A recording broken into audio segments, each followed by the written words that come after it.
Welcome to Wellness Wisdom Wednesday. I'm Tiffany Brown Bush and I am helping you through hump day. It is my pleasure to be able to help super women live fit with happy hormones. And I'm going to jump right into today's webinar. It's going to be probably the shortest, sweetest one I've done since the last one I did was so super long. And this is actually a continuation of the 5 stages of lifelong recovery from obesity.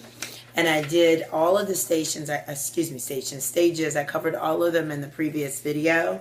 And I just want to touch briefly on each stage over the next few videos and give you some takeaways depending on what stage you're in. So I'm going to jump right into this. I'm going to keep this short and sweet. The first stage, if you remember, was starting.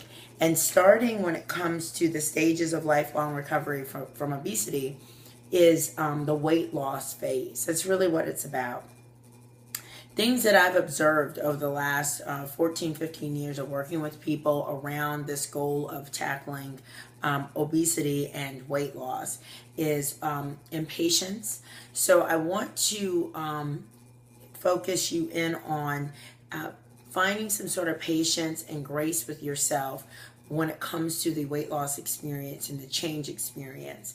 I find that people rush through sometimes. They want instant results. They want to see change occur quickly.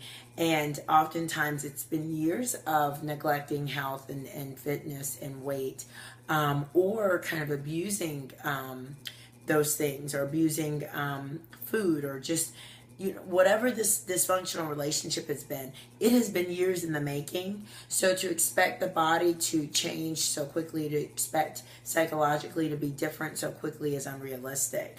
In the F4L challenge that I speak on a lot these days, I often encourage people to consider multiple cycles of the challenge to be part of their reality.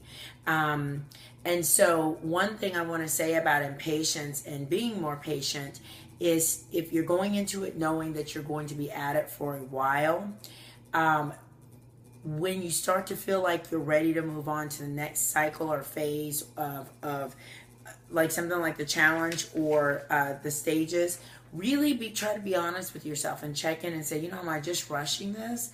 Or am I truly, really ready? And oftentimes I feel like people are just ready to get it done. Some of them are ready to get back to cheating, eating that meal they've kind of withheld from themselves. And it's not a real readiness. And if you find that you're trying to rush through the process so you can get to that cheat meal, that's a red flag that you're not ready. You're not ready to be done with the process of starting. Okay?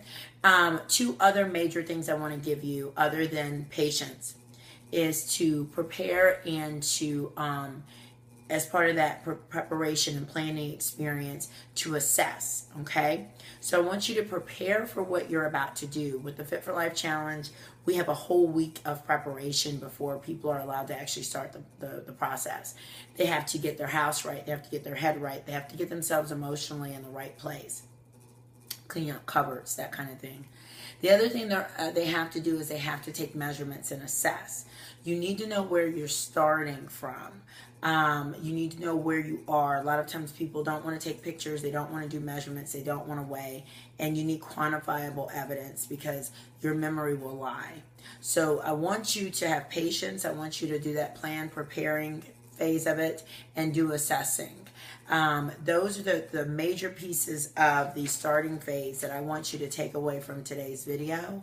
And if you're in that starting phase, if this is your first week of the challenge, you know that these are my feelings about this, and kind of check in and say, hey, am I on top of it with these things? Okay. Like I said, short and sweet today.